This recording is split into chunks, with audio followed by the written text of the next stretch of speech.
el doctor Teófilo José Aguillón, presentando ahora un tema muy controversial: el valor de la vida humana. Este concepto, que para todos pudiera ser universal y aceptado, tiene muchas interpretaciones. Desgraciadamente, cada país tiene ya a veces legislación sobre lo que considera el derecho del individuo a hacer con su vida lo que considere, el derecho de la mujer a hacer con su cuerpo lo que piensa. Y eso trae por consecuencias una serie de afirmaciones negativas. Vamos a estar hablando, derivado de todo esto, de el suicidio.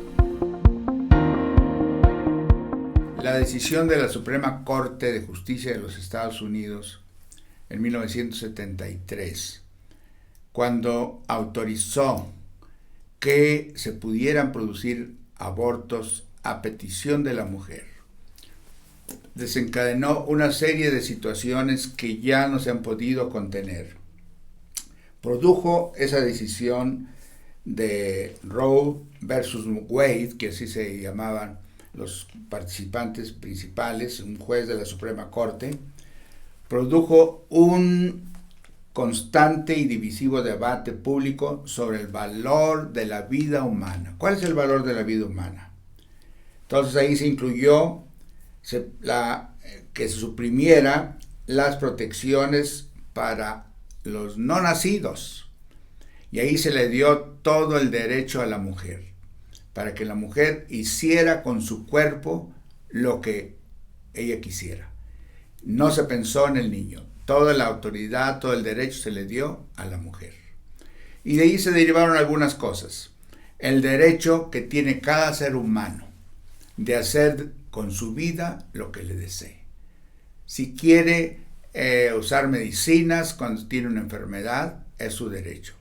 Si no quiere usarlas, si quiere que la enfermedad avance en su cuerpo y eso lo lleve a la muerte, es su derecho. O sea, eso abrió la puerta para una situación que ahora no se puede controlar. Y entonces de ahí nacieron los suicidios asistidos. Los médicos podían ayudar al buen morir, y de ahí nació la eutanasia. Eutanasia es un término que viene de dos vocablos griegos, eu y thanatos. Eu quiere decir bueno o buena, y thanatos, muerte, o sea, una buena muerte. Si los médicos consideran que la persona no tiene remedio, ayudarlo a morir. Si la persona pide que se le ayude a morir, pues darle una medicina que agilice su muerte. Y entonces se discute mucho si eso se llama suicidio y si lo llaman técnicamente un suicidio asistido. ¿Cómo se define la palabra suicidio? Es el acto por el cual una persona causa su propia muerte, de manera deliberada e intencional.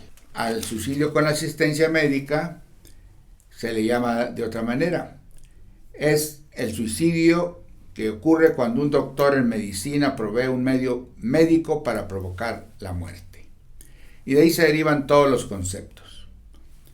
Ahora, ¿qué dice la Biblia? La Biblia en Génesis 1:27, un texto muy importante, dice que creó Dios al hombre a su imagen. A imagen de Dios lo creó. Esta verdad imparte un valor extraordinario a cada vida, independiente del sexo, de la raza, de la posición socioeconómica, de la edad o de la salud. Los que creemos, los que creen en la creación bíblica, tienen que reconocer el gran valor a la vida humana y, déjeme decirle, defenderla, defender ese principio, defender ese concepto. Y cuando ya se hace la reglamentación en el tiempo de Israel, se declaró algo que es muy importante, una prohibición de Dios: el que derramare sangre del hombre, por el hombre su sangre será derramada. porque a imagen de Dios es hecho el hombre. Y en el Nuevo Testamento, Pablo defiende el concepto de que nuestro cuerpo es el templo, lo llama templo del Espíritu Santo. Dice, el cual está en cada uno de nosotros, el cual tenéis de Dios y que no sois vuestros. Eso es muy importante. Su vida no le pertenece. Su cuerpo fue creado por Dios, usted fue hecho a la imagen y semejanza de Dios. Él puso un alma dentro de su vida y ese cuerpo y esa alma deben estar sujetos al Señor. Glorifiquemos a Dios en nuestros cuerpos y en nuestro espíritu, los cuales son de Dios. Dios, déjeme decirle, no solo prohíbe que otros reclamen derechos sobre nuestra vida, otros ajenos a nosotros. También prohíbe el derecho que nosotros mismos reclamamos sobre nuestra propia vida. Es decir, Él es el dueño y nosotros no tenemos que reclamar ningún derecho sobre lo que somos. El asesinato es condenado en la Biblia en los términos más severos, lo que ya leímos de Génesis 9:6. Hay algunos casos en la Biblia que vamos a mencionar más adelante y todos tienen desaprobación divina, como el caso que se registra en 1 Samuel 31:4, hablando de Saúl. Entonces, los que defienden el suicidio deben negar esos mandatos y rechazar esa valoración de la vida humana. Muchos dicen, yo soy dueño de mí mismo. La hora y la manera en que yo muera es la base de mi vida privada. Entonces yo mantengo mi derecho de morir y nadie me lo puede quitar. Así opinan muchos. Olvidando todo lo que ya dijimos, que no somos nuestros, sino que le pertenecemos a Dios. Ahora, hay situaciones en donde se vive fuera de los parámetros. Un parámetro es una regla, algo que Dios ha fijado, los parámetros de la ley de Dios. Y ahí entran el aborto, la eutanasia, el abuso de drogas que provoca la muerte, las prácticas homosexuales que derivaron en el SIDA y todas sus consecuencias que pueden originar la muerte, y también la promiscuidad heterosexual, aunque sea entre distintos sexos, todas las enfermedades venéreas que se acarrean y que pueden provocar la muerte. Una muerte física, pero también una muerte espiritual. Ahora, no olvidemos, Dios es el que determina los límites de la vida humana. Él está activo en la concepción de la vida y en la conclusión de la vida. Dios está activo, no olvidemos, en la concepción de la vida, cuando se concibe un nuevo ser por una pareja, en la concepción de la vida, y también está activo en la conclusión de la vida, es decir, en el nacimiento y en la muerte. El salmista, en el Salmo 139, dice algo que se repite con frecuencia. Porque tú formaste mis entrañas, tú me hiciste en el vientre de mi madre. No fue encubierto de ti mi cuerpo, bien que en oculto fue formado y entretejido en lo más profundo de la tierra. El vientre es el lugar de la obra creativa de Dios. Así es que mucho cuidado cuando se atenta contra la propia vida. Vamos a mencionar enseguida algunos suicidios que se registran en las Sagradas Escrituras. Él no quería que los hombres murieran. La muerte vino por la desobediencia de la primera pareja. Y entonces se nos heredó la muerte.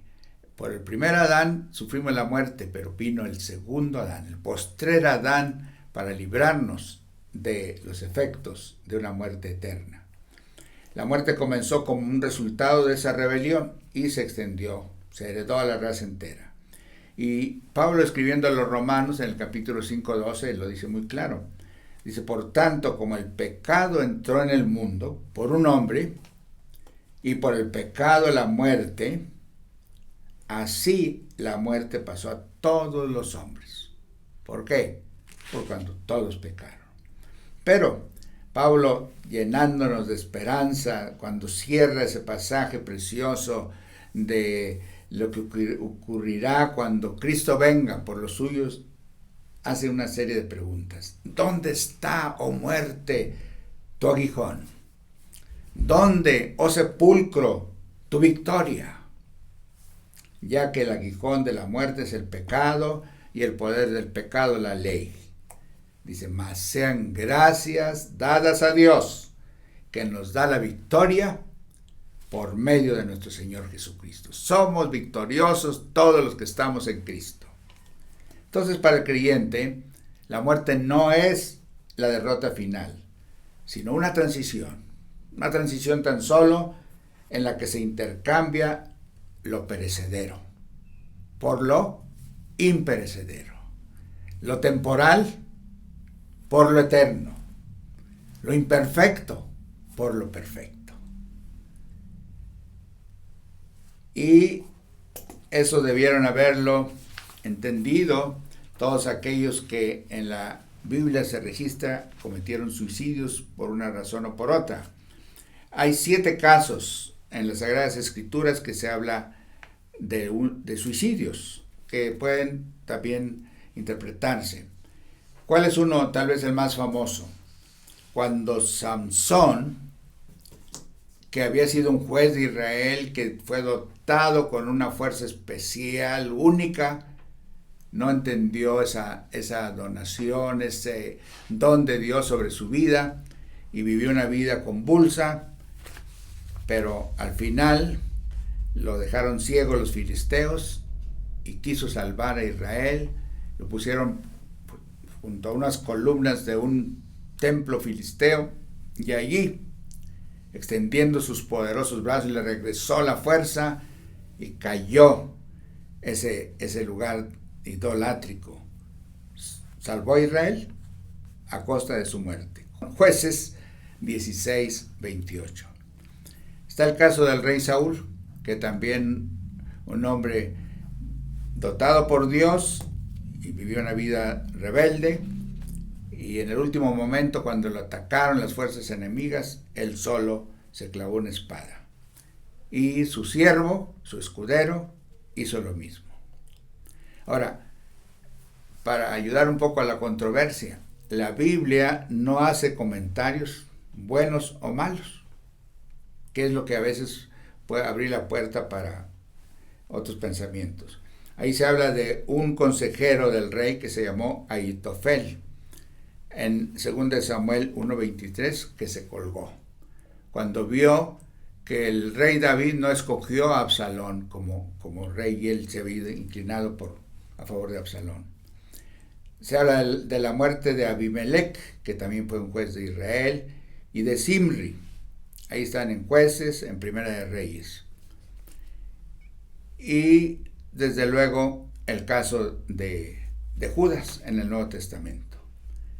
Ahí en Mateo 27 se habla de Judas, que cuando se dio cuenta de la traición y de lo que había hecho contra su maestro, contra su Señor, fue y se ahorcó. ¿Qué pasa si es un creyente el que se suicida? Podemos decirlo en un instante.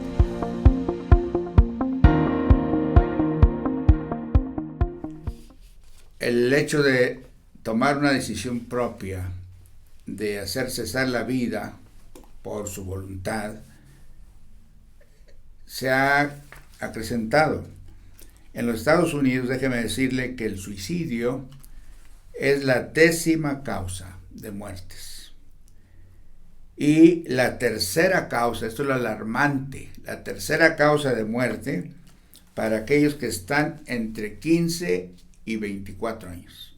Ahora, hay que decir, ahí los que se han suicidado en esa edad estaban drogados, estaban bebidos, lo que quiere decir que los efectos de las drogas provocan mucho de esto, y eso nos ayuda a precisar algo más adelante. Debo decir que no hay una sola mención de la palabra suicidio en la Biblia. Hay casos donde se quitaron la vida, pero no se menciona suicidio. Y tampoco no hay ninguna condenación directa en la Biblia. Y muchos piensan que no se debe aquí incluir, o implicar, más bien implicar, lo que es el sexto mandamiento, que dice, no matarás. Como que no se debe aplicar en este caso del suicidio. Y entonces se deriva que toda persona, y muchos cristianos, eso es lo triste porque es lo que nos interesa, se han suicidado.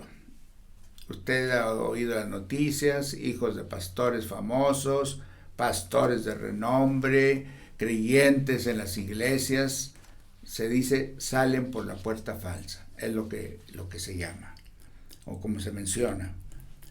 Y lo que se puede más o menos pensar o concluir es que esas personas, su juicio de esas personas que se suicidan, se ha afectado su razón, está pasando por algún desequilibrio emocional. No está en su sano juicio, es lo que diríamos. La persona, algo lo afectó, algo lo perturbó, algo lo dañó, porque en su juicio no lo hubiera hecho el cristiano. Y entonces, ¿a dónde llegamos? ¿A dónde nos lleva? A que nosotros seamos, diríamos, lentos para hacer declaraciones, para declarar un juicio sobre la actitud de esas personas. Pudiera ser una actitud precipitada por nuestra parte. Yo le diría no juzgar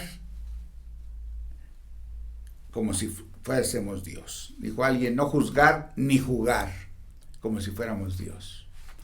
O sea que es un asunto que tendríamos que decir, el juicio le pertenece a Dios.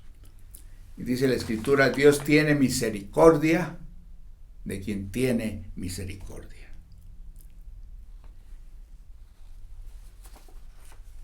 La Biblia no determina el lugar en donde esa persona pasará la eternidad. Dijo alguien, la salvación no depende de nuestra habilidad para arrepentirse, aunque se oye bien. Depende de los méritos de Jesús al morir en la cruz. Nos alcanzó a todos. Y eso es muy importante cuando analicemos los suicidios de los creyentes, que no quisiéramos que uno solo ocurriera, pero ocurren. Ahora, ¿qué debe hacer la iglesia para prevenir, para ayudar un poco?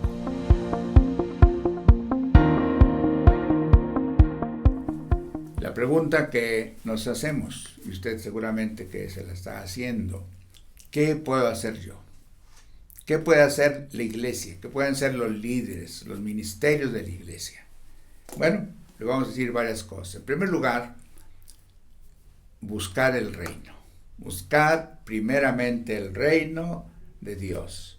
Decirle, Señor, venga tu reino, también la oración del Padre Nuestro. Hágase tu voluntad como en el cielo, que es una buena voluntad, que se haga también aquí en la tierra, en mi vida. Que busquemos el reino y vendrán las bendiciones por añadidura. Pero en segundo lugar, esto nos compete a usted y a mí, amar con hechos, con acciones, con buenos deseos, pero con acciones. Y mire, hay algo que los capellanes, y tenemos varios amigos capellanes, que visitan hospitales, que están en centros de asilo de ancianos, que están en lugares donde los tienen ahí pasando sus últimos días.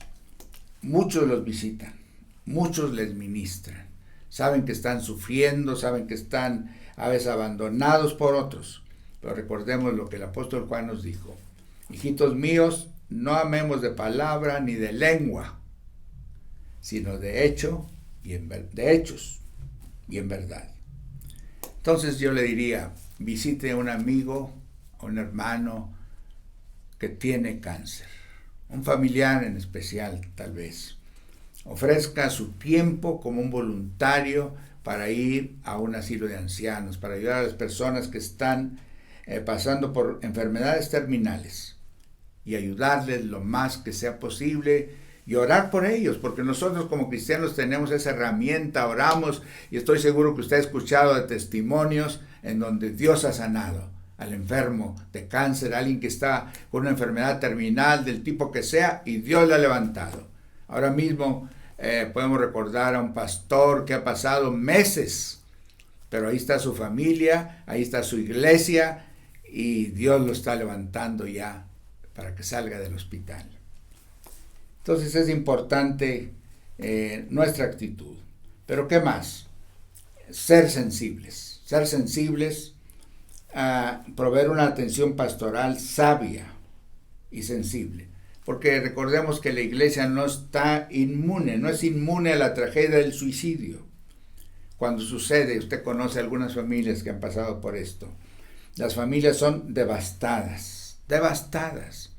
Surgen preguntas acerca del destino eterno, de la salvación, de la voluntad de Dios, de que por qué Dios permitió esto o aquello. Y la iglesia tiene que luchar contra un sentimiento de fracaso. Pero allí el evangelio de la gracia que predicamos debe fluir con un poder sanador al espíritu y al cuerpo. Los pastores, los maestros de escuela dominical, los diáconos, los líderes de la iglesia, ayudar a la familia, ayudar a esos miembros de la familia. Y la comunidad toda, una comunidad de fe, debe responder con sabiduría y sensibilidad. Y termino con esto.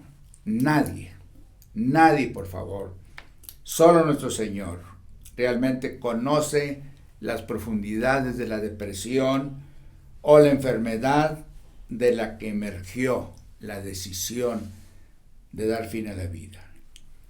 El suicidio implica una acción razonada y deliberada, no lo negamos.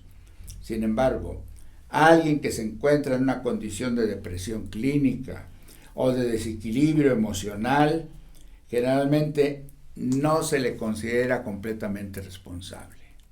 Aún aquellos que parecían sanos, aún aquellos que predicaron un sermón el domingo y durante la semana se quitaron la vida. No los juzguemos. Pensemos con amor, pensemos que Dios va a juzgar nada más Él, y nuestra labor es ayudar, orar y hacer todo lo que esté a nuestro alcance para que esto no ocurra.